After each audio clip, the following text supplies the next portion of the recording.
글로벌 뉴스를 전해드리는 외신 인사이드입니다. 남북 정상회담 또 북미 정상회담 얘기가 나오고 그러면 종전도 한다, 비핵화도 한다 이런 기사가 나가면서 전 세계의 이목이 한반도로 집중이 되고 있는 것 같습니다. 그러다 보니까 자연스럽게 외신에서도 정상회담과 그 결과 또 어떤 영향이 생길 건지 이런 부분들에 대한 기사가 굉장히 비중 있게 또 많이 취급되고 있는 것 같습니다. 그래서 그 중에 하나 가장 좋은 놈으로 엄선해서 소개해드리도록 하겠습니다. 이나연 앵커 소식 전해주시죠. 남북 정상회담이 성공적으로 끝난다면 그동안 우리를 괴롭혀왔던 코리아 디스카운트가 상당 부분 해소될 수 있을 것이란 외신들의 분석이 이어지고 있습니다. 앞으로 우리 경제를 어떻게 전망하고 있는지 먼저 블룸버그 기사를 통해 함께 확인해 보시죠.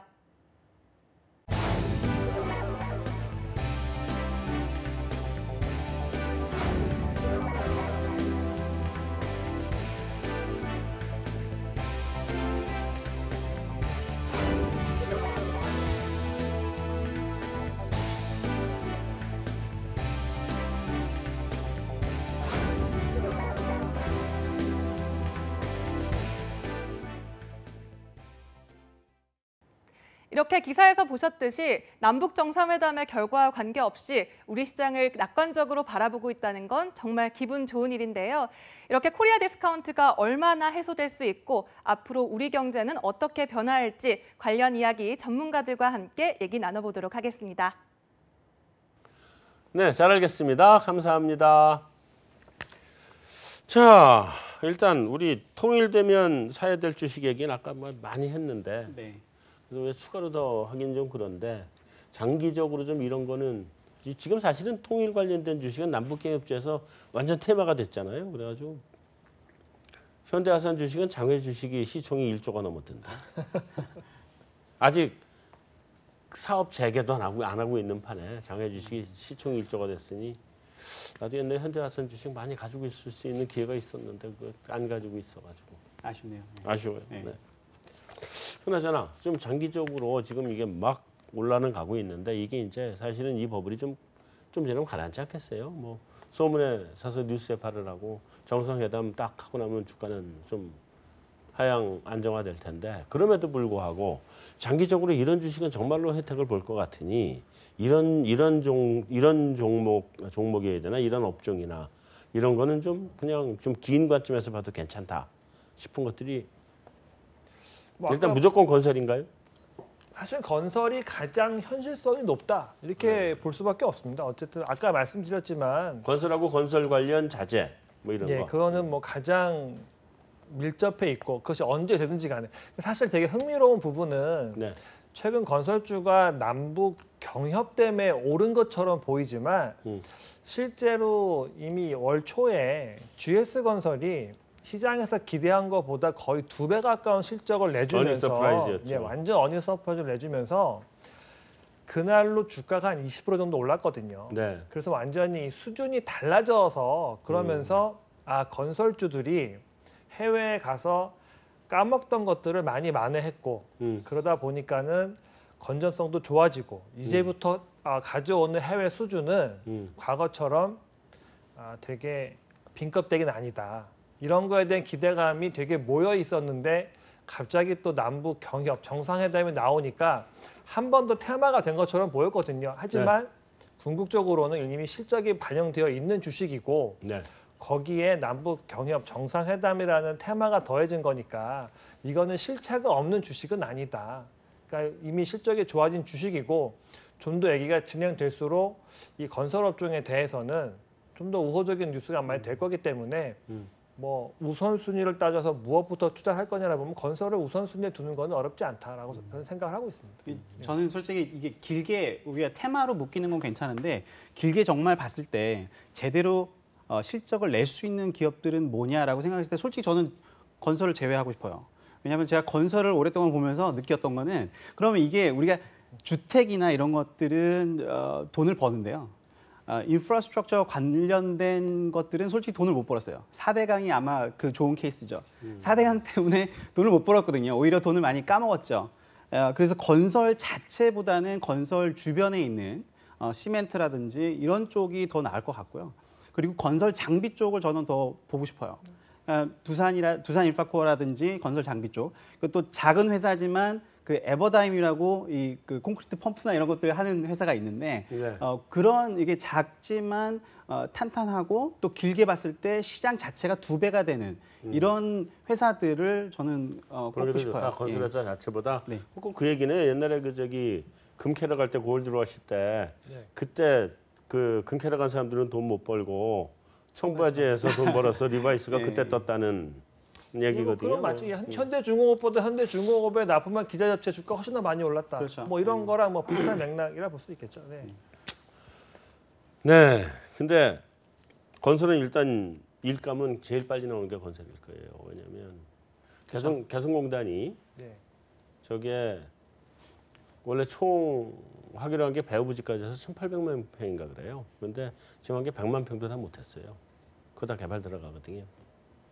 개발 들어가고. 건설도 해보는 건 이게 초기에는 정부 발주 사업일 수밖에 없고. 그럼요. 예, 그럼 일정 수준의 이익은 보장이 되는데 결국 매출이 늘어나게 되는. 그러니까 이제 물량을 확보해가는 그런 그 게 차원에서는 아마 예, 좋긴 좋을 거예요. 가장 우선순위지 않겠나. 그리고 개성공단에 외국인 근로자를 갖다 대려면 개성 사람만 가지고 되질 않고 이미 개성공단 돌릴 때 개성 이외 여러 지역에서 거기로 이주를 시켰거든요. 인구가 많이 늘어났는데 더 와야 돼요. 사람이 더 와야 되니까 이 사람들을 재워야 돼. 살 데를 만들어줘야 돼. 기숙사를 예. 그래서 주택을 네. 지어서 공급해 달라는 게 북한 쪽에 요구했었거든요. 왜냐하면 사람 재울 데가 없는데 어떻게 해? 살게 만들어야 될 텐데. 그래서 이제 그런 일들이 진행이 되면 건설이 아마 좋긴 좋지 않겠나. 그런데 뭐 일본에도 영향이 있다고요? 이게 사실은 노무라 증권이 언제 내놓은 리포트인지 모르겠지만 노무라 리포트예요? 노무라 증권의 리포트예요. 네. 그래서 물론 뭐 국내 증권사 애널리스트들도 이제 남북 경협주를 꼽으라고 하면 첫 손에 이제 인프라 관련주들을 꼽으니까 네. 그렇게 놓고 보면 뭐 일본 업체들도 약간의 수혜가 있지 않겠냐라는 건데 네. 사실은 그 다른 증권사의 리포트를 좀 보게 되면 예를 들면 뭐 골드만삭스의 네. 경우에는 지난해 말은 사실은 뭐 북한의 어떤 지정학적 리스크는 굉장히 뭐 해소되기 전이었습니다. 험악한 분위기였을 때 네. 그때 이제 우리나라의 투자 의견을 뉴트럴 중립에서 비중 확대로 상향 조정을 했는데 그때 이유가 3가지입니다. 크게 중국과의 관계 개선 기대감, 그리고 IT 업종의 이익이 더 너무 좋다. 네. 그리고 3번째가 지정학적 리스크 해소에 대한 기대감. 네. 그러다가 이달입니다. 이달 들어서 4월 9일자 리포트에서 갑자기 비중 확대해서 중립으로 낮췄어요. 네. 그러니까 이제 굉장히 외국인 투자자들의 매도 포지션이 굉장히 강해졌죠. 네. 근데 그 이유를 좀 들어보면 앞서서 이제 코스피의 주가 수익 비율은 뭐 8.배, 뭐 8.5배 정도여서 아시아 인근 국가들과 이제 비교해 보면 33% 이상 저평가된 건 맞지만 이게 딱 적정 수준이다라는 겁니다. 기대 이상으로 지배구조 개선이며 기업 이익이며 기업 이익도 올해 이익이 아니라 내년 이익이 성장성이 답보가 안 된다는 이유를 들고 있거든요. 네. 그래서 아마 지금 그 외국인들이 물론 뭐 긴축 미국에 대한 금리에 대한 우려 뭐 이런 여러 가지 이유로 이제 매도 포지션을 하고 있지만 우리가 이제 지금 계속해서 한반도의 지정학적 긴장감이 해소되면 한 단계 레벨업되면서 그 와중에 이제 통신 인프라 뭐 기초 건설, 자재 아니면 뭐 전기를 대는 업체들, 개성공단 입주 기업들 뭐 이런 기업들에 대해서 굉장히 관심을 가지고 플럭체이션 심할 정도로 굉장히 높아서 테마를 형성하고 있는 건 맞지만 이게 실제 이번 이제 회담에서도 경협 문제는 아예 안건의 탭에 올라가 있지 않았기 때문에 네. 조금 빨리 너무 빨리 이제 이 올라간 것이 있다. 물론 뭐 증시라는 게 미래의 어떤 기대감을 먹고 산다고는 하지만 이게 실현화되는데 과연 어느 정도 될지는 그 누구도 장담할 수가 없기 때문에 조금 주의해서 볼 필요는 있다는 생각이 듭니다. 원래 주식은 소문에 사요. 뉴스에 팔고. 일본 말씀하셨는데 최근에 일본이 모든 이런 일련의 사건들로부터 다 소외되고 있어서 패싱이잖아요. 예, 패싱이기 때문에 네. 일본 주식 볼 거 있어요. 뭐 1년 전 같았으면 뭐 모르겠습니다. 1년 전 같았으면 좀 입김이 있어서 우리도 땅 팔 때 우리도 포크레인 되겠다. 우리도 자기네 뭐, 돈 줄 게 있으니까 예. 자기네 물건 되겠다고 주장해. 뭐 최근에 자이카가 워낙 열심히 아시아를 휘젓고 다니는 것처럼. 네. 근데 지금같이 이제 패싱이 되면은 뭐 뭔가 사건을 따내고 싶을 때 쉽지 않을 것 같고요. 그러면 동시에 이제 일본의 기업들이 얻어갈 수 있는 사실 뭐 우리나라의 지배구조, 중공업 이런 지배구조는 다 일본 걸 가져온 거니까 네. 똑같은 산업 구조 가지고 있는데 뭐 충분히 들어올 수 있겠으나 과연 이 여기에 끼어들 수 있을 여지가 이렇게 많을까? 네. 요새 분위기 같으면 그렇게 얻어먹을 거 별로 없을 것 같습니다. 제가 봐도 안 껴줄 것 같아. 지금 뭐 남북 정상이 만나가지고 독도 얘기 뭐야 독도 그림 네, 뭐 넣어놓는데. 디저트에 뭐 네. 그런 그런 얘기하다가 판에. 가서 이제 우리한테 직접 얘기 못 하니까 트럼프한테 가서 이 얘기해 주십시오, 저 얘기해 주십시오 이제 애잔한 이런 상황이죠. 그러니까 그런다며요. 난 남북 정상회담에서 잘 얘기가 잘 되면 독도 이건 뭐 그냥 여담입니다. 여담은 그냥 농담처럼 네. 들으세요. 독도 이게 동도서도 있잖아요. 동도는 북한에 주고 싶어. 그러면 일본에 들어가서 꼼짝 못할 거예요. 못 건드릴 거예요 그거.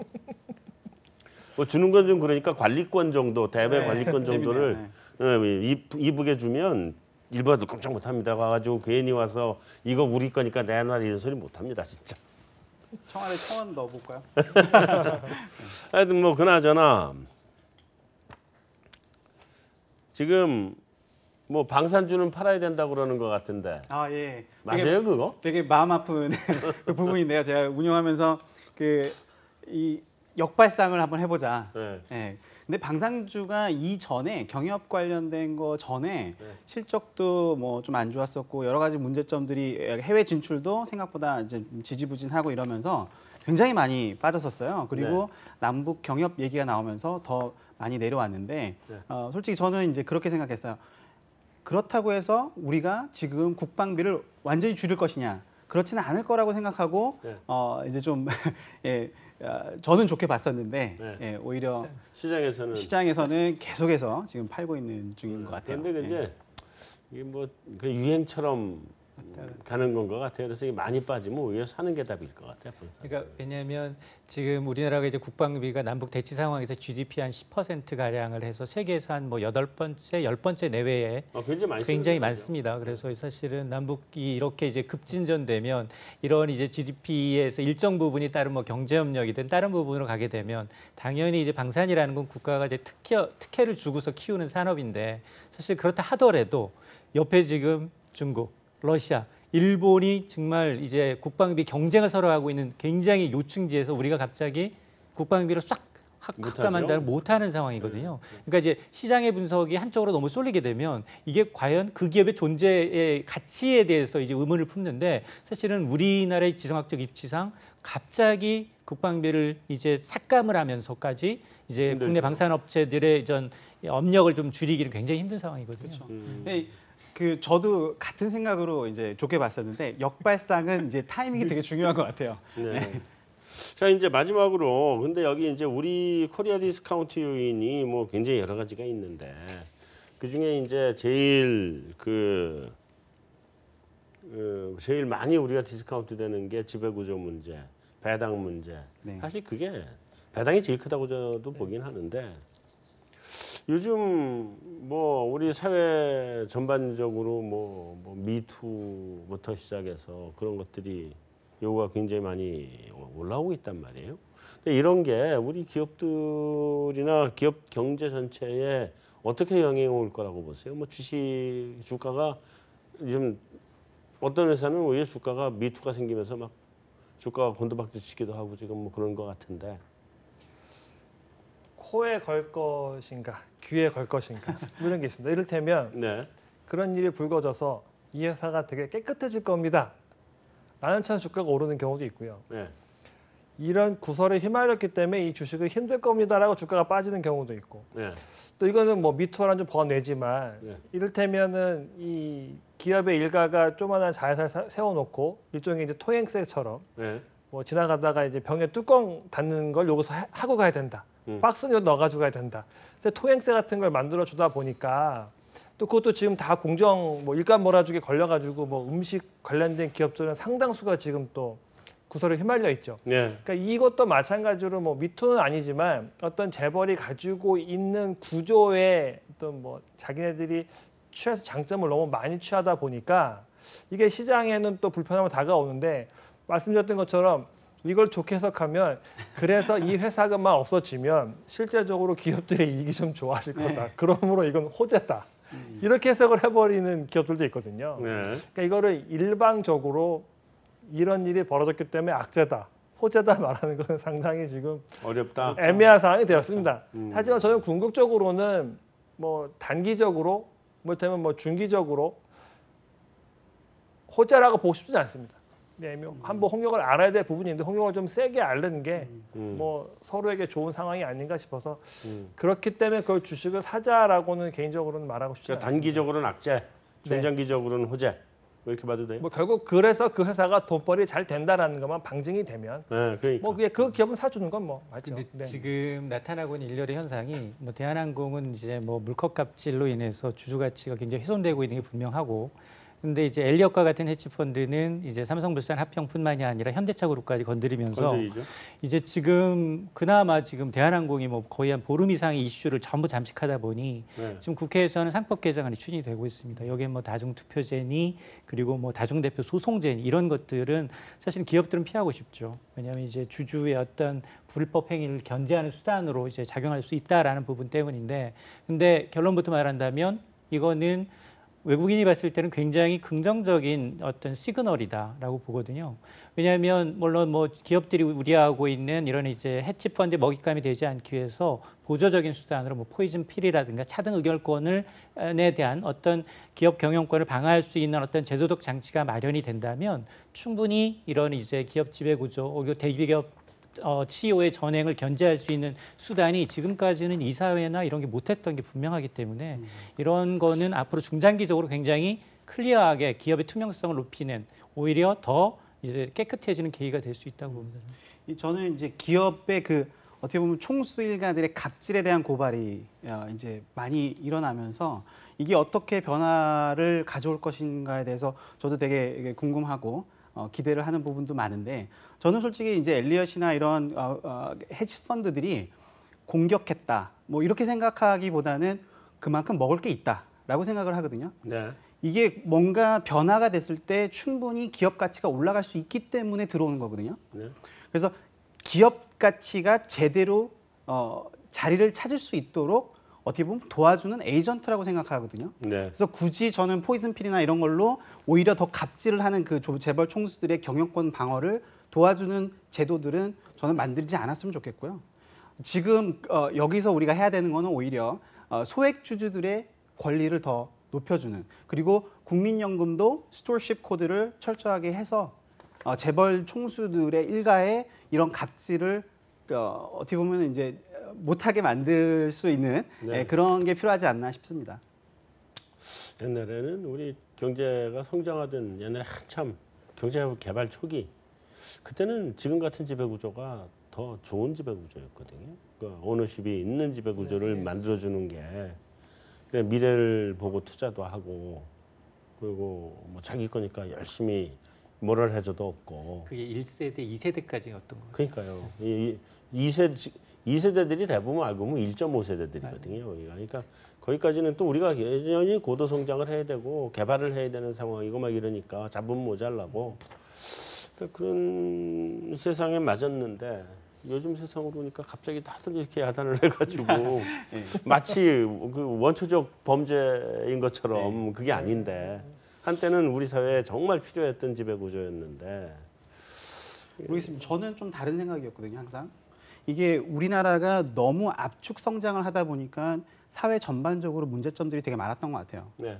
고도 성장, 빠른 성장, 우리가 지나와 보니까 그거를 좀 같이 했던, 그거를 누렸던 그런 분들은 고도 성장이 좋다고 생각하실 수도 있겠지만, 압축 성장이 좋다고 생각할 수도 있겠지만, 지금 젊은 층을 본다 그러면 뭐 성장 빠르게 쉽게 할 수 있는 건 벌써 다 해버렸잖아. 우리는 뭐 하라고. 약간 이런 생각들도 있는 것 같아요. 그래서 저는 오히려 그때 그렇게 너무 압축 성장보다는 차근차근 조금씩 했어도 좋았을 것 같아요.